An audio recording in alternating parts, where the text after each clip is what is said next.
Now we will move forward to hearing the plights of the church, environment-wise, and to share those with us through a pre-recorded video presentation.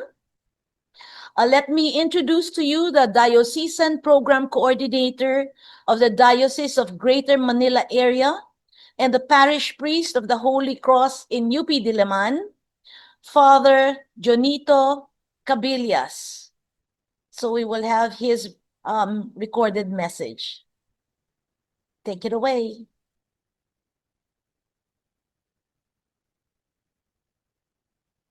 Everyone.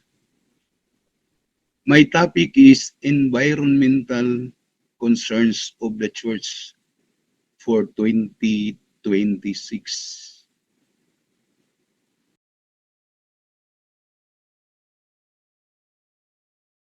I insert theological basis for Philippine environmental concerns. This is a general uh, theological basis for all people who have concerns of creation, the stewardship of creation, based on Psalm chapter 24, verse 1, and Genesis 2,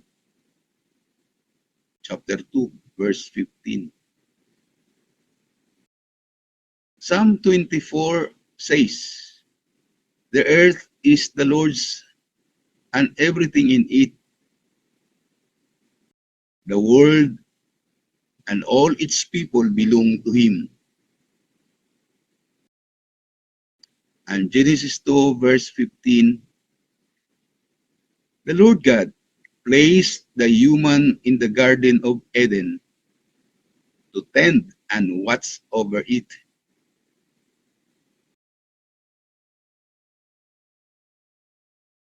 God placed humans as stewards, not owners. Therefore,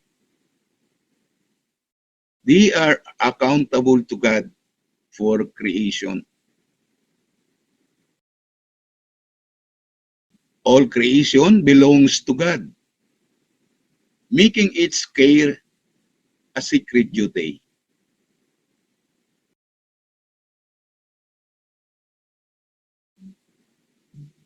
Inspired by Laudato Si, the call to care for creation is inseparable from caring for the poor.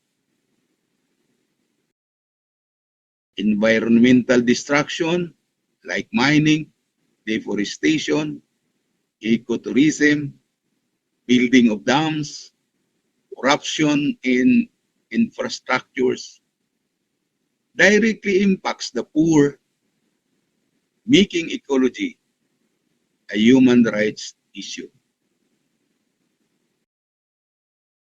Indigenous peoples who have deep spiritual link to nature are the first experiencing the cry of the earth. This cry of the earth recognizes the suffering of nature as a spiritual cry intertwined with the suffering of the poor. Now, let us look at some pictures of destructions in the Philippines. And you can see in that picture the mining operations in Dupax del Norte in Nueva Vizcaya.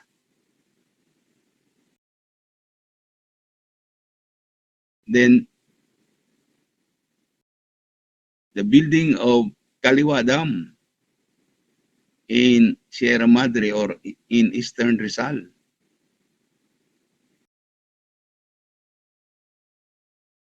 The picture for the plan of the international airport in Bulacan, which submerged some barangays because of reclamation. Now you can find also in Tarlac if a solar farm, which deprives the farmers of the land.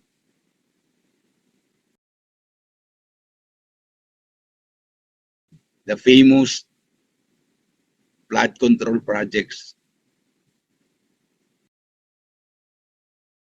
which millions or billions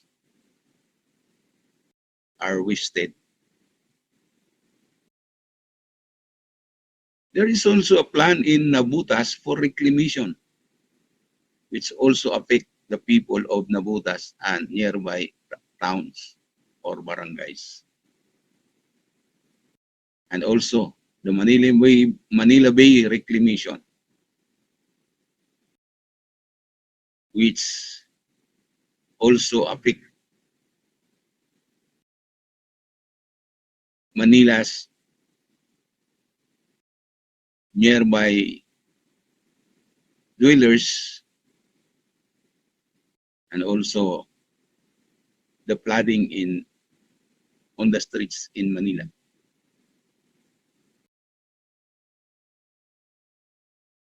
There is also waste materials in Manila Bay.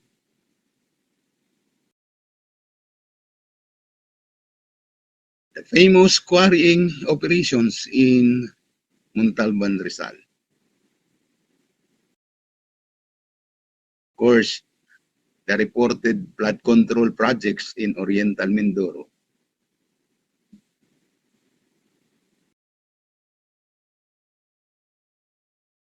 And also in Palawan, the big mining operations that bothers the people of Palawan. There is also mining operations in Aruroy, Masbate, and the Binaliw dam site landslide.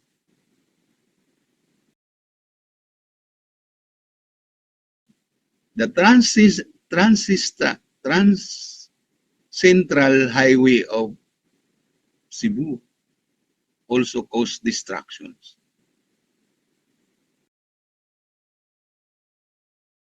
In Misamis Occidental, there is the famous Mount Malindang Ranges, which has a lake up at the top of the mountain, the Lake Duminagat. But it was not. It was. This was. This is now destroyed because of ecotourism.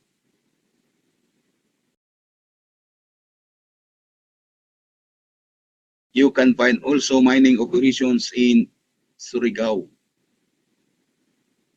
also in Davao de Oro, and South Cotabato.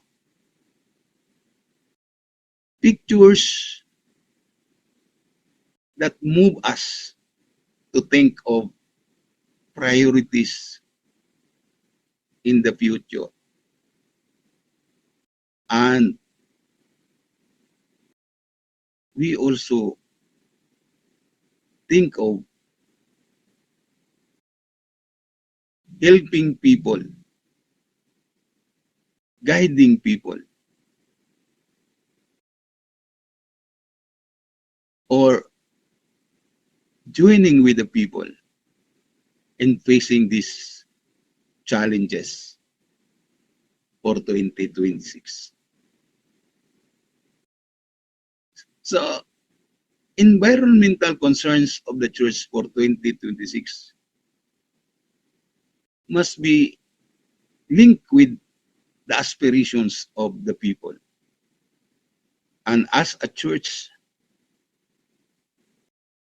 the church continued the promotion of a new ecological consciousness to move beyond self-interest or business or profit-oriented interest, plundering the natural resources, to see God in nature.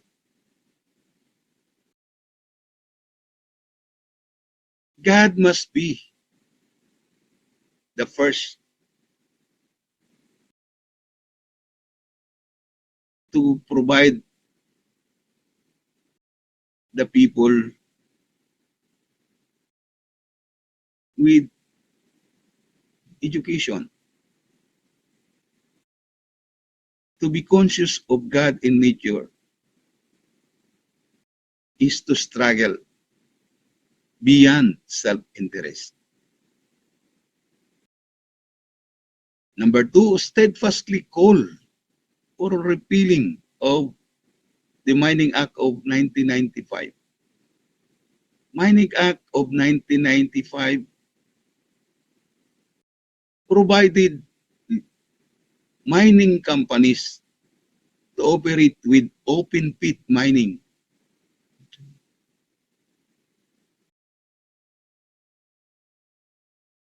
We should link environmental protection to the common good and future generations. And Mining Act of 1995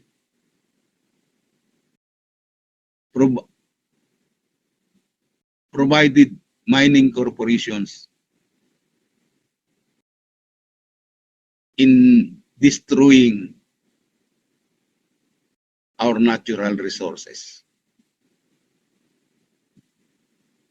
Number three, development of youth-specific eco-discussion study, ecumenical fellowship, and organized eco-group to foster sustainable attitudes.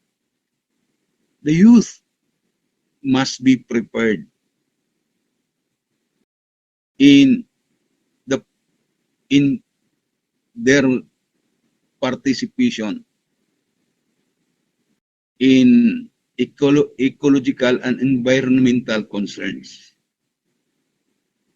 Their attitudes towards sustainable development must be developed.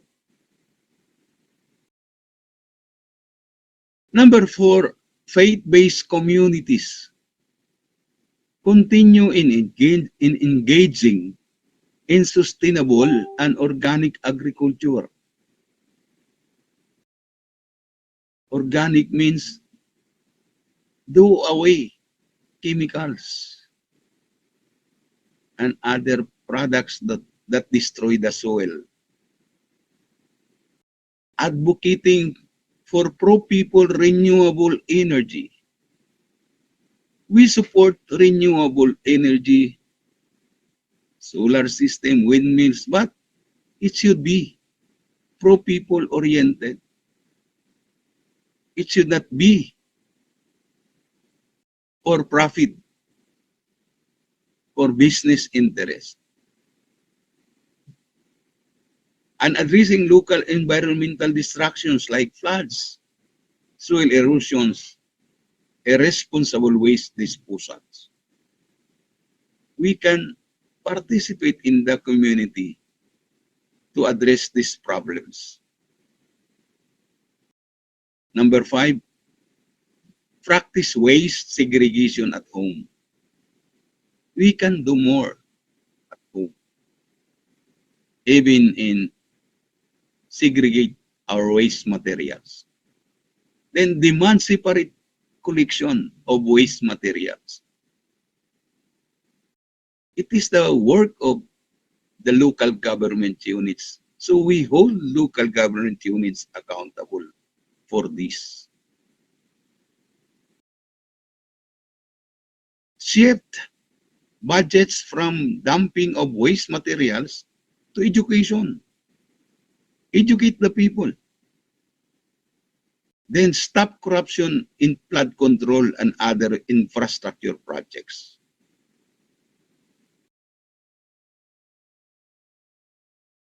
Seven, enforce Republic Act 9003 or Ecological Solid Waste Management Act fully.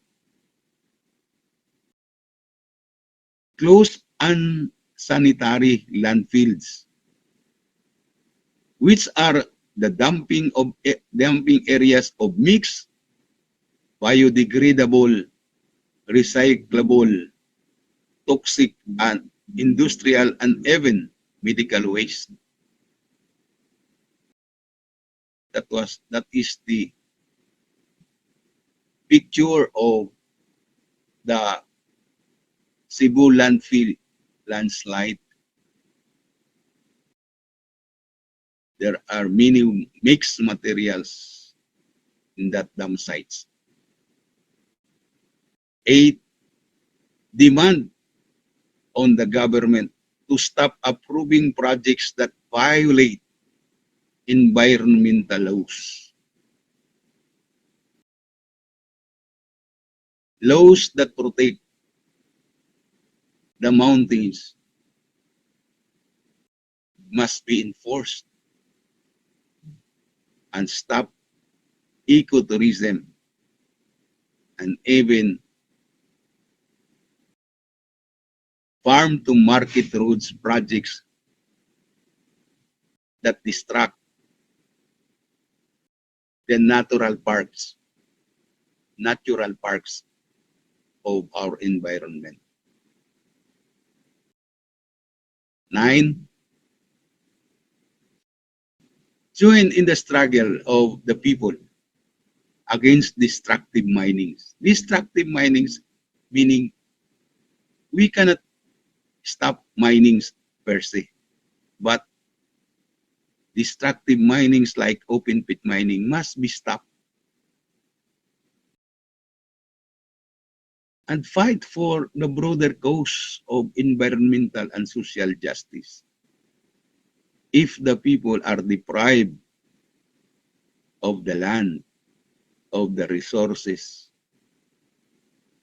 in favor of the foreign and big companies, mining companies,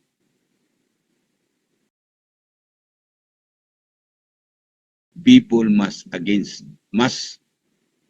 assert the rights against these destructive minings. And 10, sustain a ministry for health, climate justice, and the future of our children.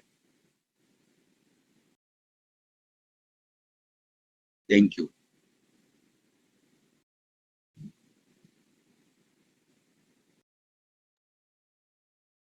Okay.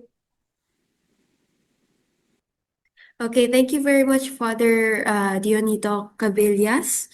As kahit pre-recorded video po, we genuinely appreciate your presence in the Kamayan Forum.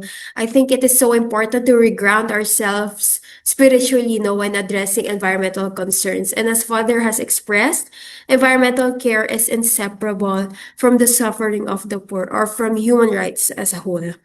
Our spiritual connection to our common home can truly help us grasp and in turn act on the injustices that vulnerable communities are experiencing. Kitang-kita naman po sa photos na pinakita ni Father how our country looks like now due to neglect and how these actually affect communities, no? And as he said, there is a need to promote ecological education and consciousness beyond self-interest, defy dangerous and unjust activities, and instead engage in more pro-people, pro-nature activities in our daily lives. So again, thank you po, Father Dionito Cabillas, for that moving discussion. Okay, last but not the least, we have heard from the business, civil society, and the church. We now view it at the national level through our last speaker. Please allow me to introduce the Chief of Staff of the Environmental Management Bureau Director representing ASEC, Jacqueline Caangcan, Attorney Arjun Marvin J. Calvo. Makakalikasang araw po, Attorney Calvo. What are the foreseen environmental concerns that we must address this year? Isang makakaligasang hapon rin sa iyo, ma'am. So first of all, before I start, I'd like to thank our organizers for inviting us to this 427th Kamayan para sa Kalikasan. Thank you for giving us a platform for us also to share the ongoing initiatives and policies of the Environmental Management Bureau to anticipate the challenges of 2020-26. So we know the realities of environmental management is more complex and more interconnected, and as now with the rapid climate change, more urgent. So these challenges can be attributed to climate change, rapid infrastructure development, and even accelerating urbanization. For us here in the EMB, these realities translate to our clear responsibility to ensure that the development proceeds without compromising our environmental integrity, public health, and for a long-term sustainability. So this afternoon, I would like to talk about four key environmental challenges that the EMB is now focusing on. First is strengthening our environmental impact assessment and compliance monitoring systems. Second, our solid waste management. Primarily, one of the key topics is waste to energy and even nuclear waste and operations of our sanitary landfill, and also water quality management and air quality management. So first, let's begin with strengthening our environmental impact assessment and compliance monitoring, which most of you are more familiar of in the issuance and the monitoring of our environmental clearance certificates or our ECC under the Environmental Impact Assessment System. Last year in September, we passed the Philippine National Nuclear Energy Safety Act or the PhilAtom Law.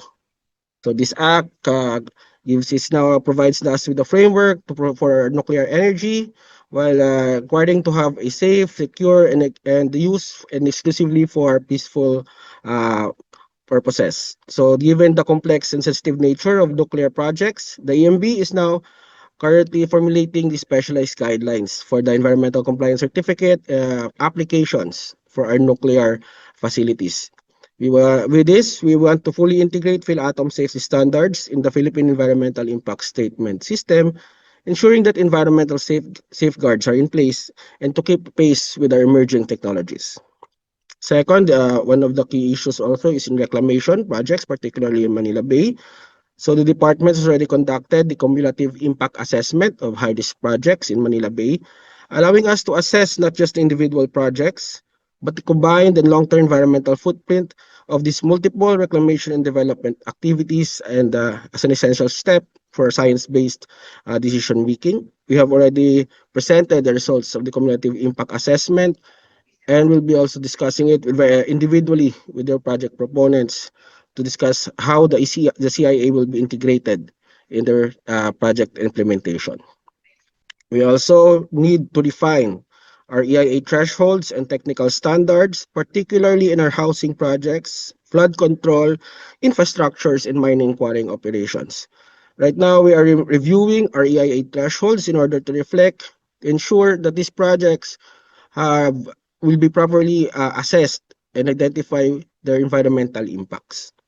We also are addressing the growing concerns of the splitting of large infrastructure projects just into smaller components to avoid securing an ECC. This fragmented approach hinders us from fully assessing the environmental impacts of these projects. This practice undermines the intent of the EIA system. And in 2026, the EMB is now intensifying its vigilance to ensure regulations of these applications and projects. Similarly, for our protected areas, our Ramsar sites, and even the Verde Island Passage Marine Corridor, our message here in the EMB is clear: strict oversight is non-negotiable. The critical areas must be protected, and all projects within these areas are required to secure and possess a valid environmental compliance certificate. We're also strengthening integration of climate change and disaster risk assessments in the EIA process, ensuring that the infrastructures being approved of remains resilient amidst our climate change projections. Another way to support our enforcement, the EMB is maximizing its use of the environmental revolving fund from our regional offices to provide funding for more frequent performance audits and field monitoring, particularly in our PAs, in our watersheds, in our river basins.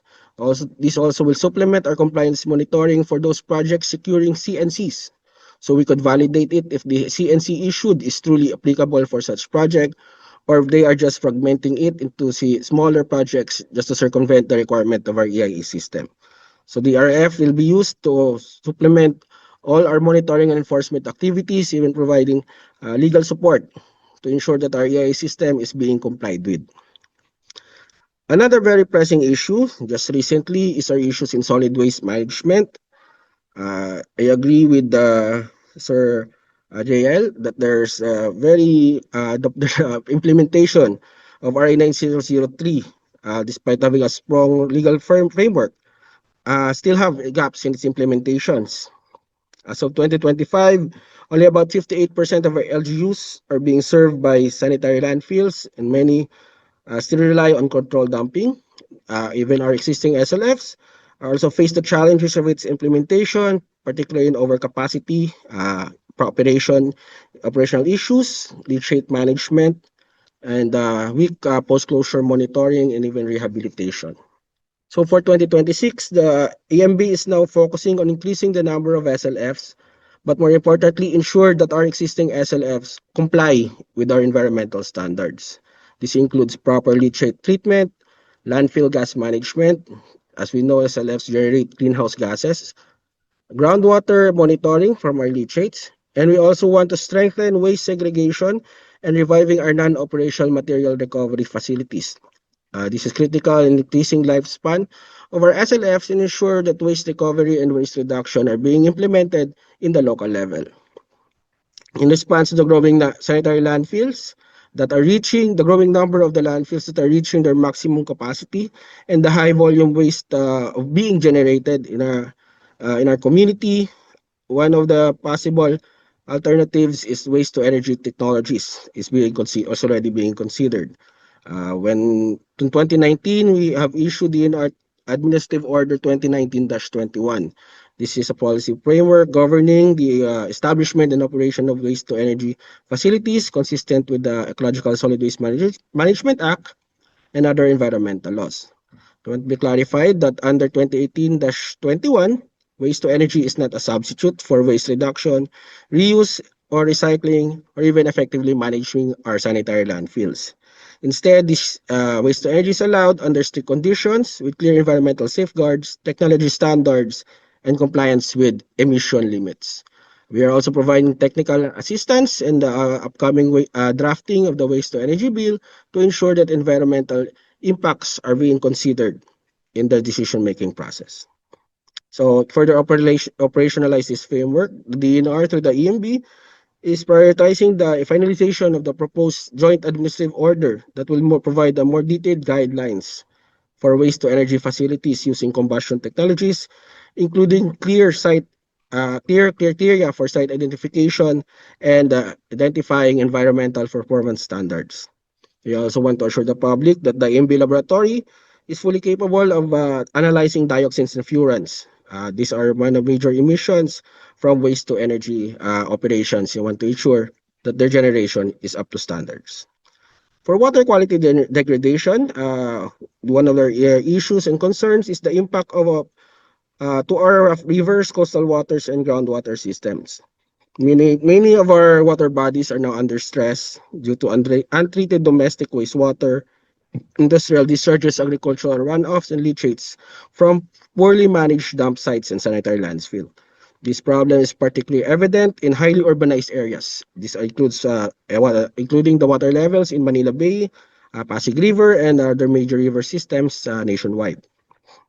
In response, the EMB is strengthening the implementation of their water quality standards and effluent regulations, including strict monitoring of our industrial and commercial establishments.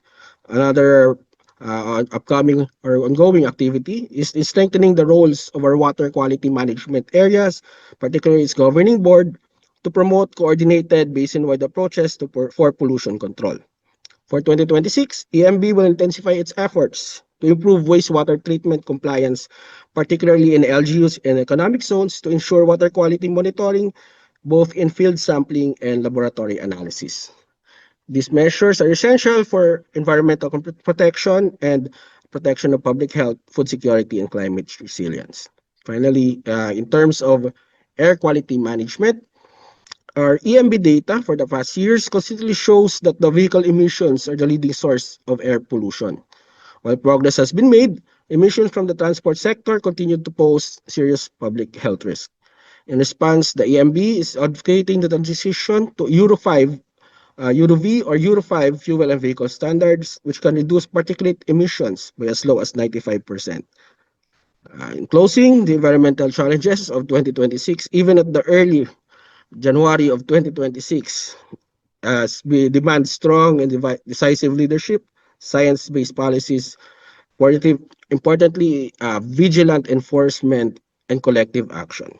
The EMB, we remain committed to strengthening our policy regulations. We want to improve our compliance, not just in our policies, but also in our implementation and monitoring, and increase our collaboration with all stakeholders, including you, to ensure that development of the country does not compromise the well-being of our environment and our future generations.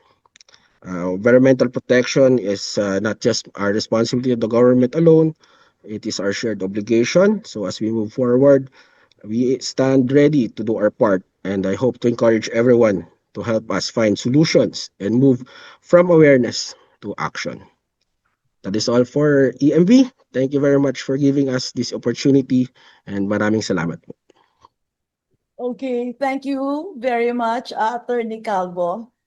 Talagang madaming challenges, no? That's being faced by our country with nuclear coming in, reclamation development, mining, yung ating landfills affecting the water quality. So, well, yung EMB and DNR and other government agencies will really monitor. They are intensifying their monitoring of compliance sa mga standards, environmental standards, and they've added funding so for the monitoring para magawa to. So mahirap na gawain. So we wish you luck and maraming salamat for informing us of what the government is doing to address itong mga dangerous technologies that are coming in. Okay? So now that we've heard from our eminent resource speakers, I think we're ready to proceed to the forum, open forum. Pero bago tayo pumunta doon, siguro babalik ko muna si Marian for some announcements. Yes, thank you, Ms. Tessa. So having heard the concerns of various sectors for this year, I am pretty sure everyone is eager to chime in and share their thoughts, no? Talagang it's a defining year for us and our environment. Well, 2025 was supposed to be the defining year, as mentioned earlier, but based on the discussions, we all have to collectively amp it up this year talaga. So, before we jump into that, let us take our group shots first, no? May we kindly ask our members, our participants, as well as our resource speakers to please turn your cameras on for a group screenshot to be facilitated by GC's Tech Assistant, Ms. Maribeth Jose. Ms. Maribeth, please cue us in. Makakalikasang araw po uli. So we will take multiple shots to ensure everyone is captured. They all seem ready with smiles on their faces. So let's say green on the count of 3. 1, 2, 3. Green.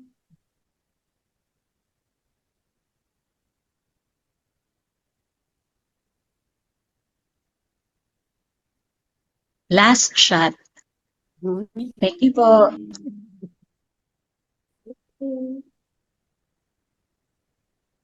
Thank you. Okay, thank you everyone, and thank you once again to our resource speakers for today.